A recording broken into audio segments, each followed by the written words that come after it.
me tell you how I got fine dining Michelin guided restaurant for fast food prices just because I used my credit card. Hello everybody, I'm your young advisor, and today I'll be teaching you the basics of credit cards and how to use them as tools to your advantage. Having credit cards might be scary because all the potential debt you could be taking on, but can be very useful if you use them as tools. Just about 50% of Americans are in credit card debt, totaling to over $1.1 trillion, which is greater than the GDP of Colombia, Hong Kong, and Denmark combined. It's been 2 years since I got my first credit card, and I have a credit score of about 744 compared to the US national average of 714. By no means do I think I'm better, but let me show you today how you can beat the average. Right now I have 3 credit cards and each serve their own unique purpose. My first one was a Capital One Quicksilver Secure card.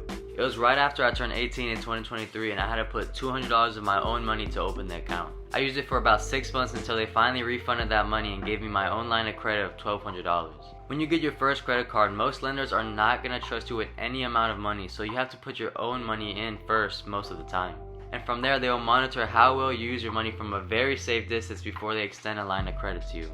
Now, since I have my other 2 cards, I rarely use my Capital One and only put it once every couple months just to put some activity into the account, and since it is my oldest account, I want to keep it alive. About 10 months later from opening that account, I finally applied for my second one, which was an Apple credit card. That became my new method of purchases because every time you use Apple Pay, you got 2% cash back straight to your savings account. And the best thing about it is that the savings account linked to that credit card is a high yield savings account, which gave me about 4.5% interest at its highest. Now, anytime I tap to pay, I just open my phone and pay with my Apple credit card. Please keep in mind though, applying for new credit cards hurts your credit score just a little bit, but we'll talk about that further later in the video. Now, 6 months after applying for my second credit card, I finally applied to the final boss, the Amex Gold. Now I use this card 99% of the times I have to make a payment, but keep in mind there is a $325 annual fee to have the card. The only reason I justify paying that outrageous fee is because the benefits are way more than $300. For example, every year I have $100 to spend on select restaurants, another $100 for hotels booked through Amex, $120 for Uber or Uber Eats, $120 for Grubhub, and $84 for Dunkin'. That's exactly the reason why I went to Olivia's near downtown Tampa and got a $70 meal for 2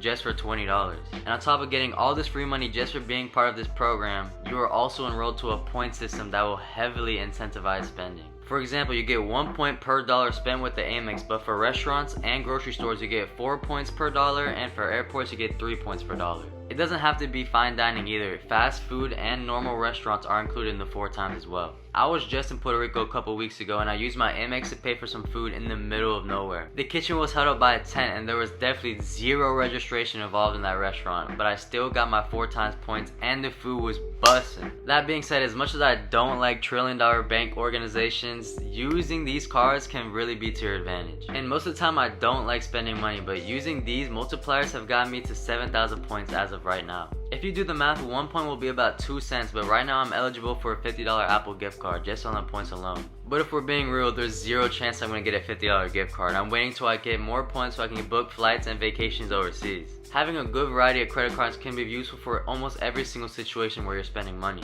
For example, if I'm not either in a grocery store, restaurant, or airport, I'm not going to use my Amex, and in that case I'll use my Apple card so I can always get the 2% cash back. And then once in a while I'll just pay for gas with my Capital One just to keep the account active. Now with my credit cards, the only time I use my debit card is to pay off these things. Enough talking about my cards, let me tell you how you can increase your credit score. Having a good credit is very important to get approved for loans such as mortgages or car loans, because most people do not have the cash on hand to buy those items. And although it is relatively easy to get approved for those loans, the higher credit score you have means the lower interest rate you'll get, which means you'll end up paying less in interest over time, saving you more money. Your credit score is going to be measured by these 5 things that you do. Number 1, which is on-time payments, which makes about 35% of your score. I'm literally begging you, do not ever miss a payment because late payments stay on your credit history for 7 years. And remember, the money you spend on a credit card is the money you have to pay back. So if you don't have the money now or you're not getting paid in the next couple of days, do not spend it on a credit card. Another thing to keep in mind is making payments in full, because if you keep just paying the minimum and getting away with the late penalty, interest will start to build up, which is about 20% or greater for credit cards, which is absolutely insane. The second biggest thing is utilization, which means how much of your credit limit limit you are using, and that goes for about 30% of your score, so it's very important to keep low. For example, if I give you $1,000 to spend however you want, but you keep spending all the way to the $1,000 limit, I'm gonna get more scared because all of that money you spend is at risk. Compared to if you only spent $200 of the $1,000, which means 20% of the loan is at risk, which is a little bit easier on me to know compared to losing $1,000 all at once.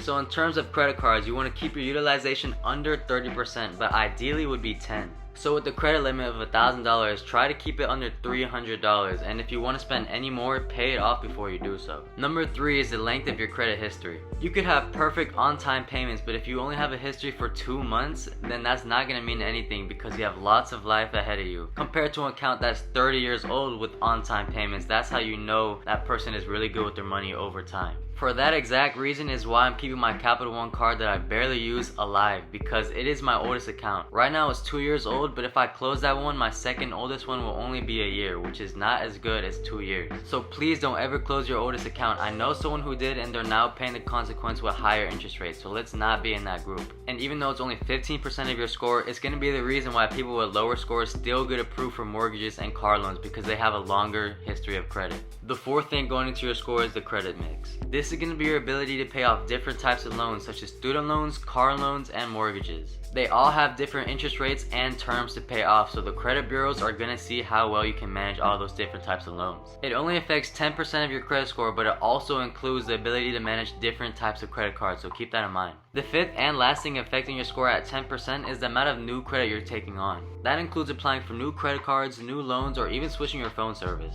The majority of the time where you have to make monthly payments for something, they're gonna check your credit, which negatively impacts your credit score. So the next time you're thinking twice about making a purchase, and if it affects your credit score, just do your research before you commit to it. Keeping all of that in mind should and will improve your credit score, but it won't happen overnight. It could take people decades to get the perfect 850 credit score, but don't fret, because as long as you have mid 700s, you're gonna get the best rate 9 times out of 10. So make sure to use all the tools available, because let me tell you one thing, these credit bureaus do not care about us. And it's only up to you to make your situation better, so use the resources at hand. I hope you were able to take away a few things from this video. Once again, I really like making this content. If you have any questions, please leave a comment below or email me, which is in the description. Let's all get rich 2025, and knowing how to use debt properly will help us get there. Thank you for letting me be your young advisor today, and I hope you guys have a great day. Stay posted for the next video.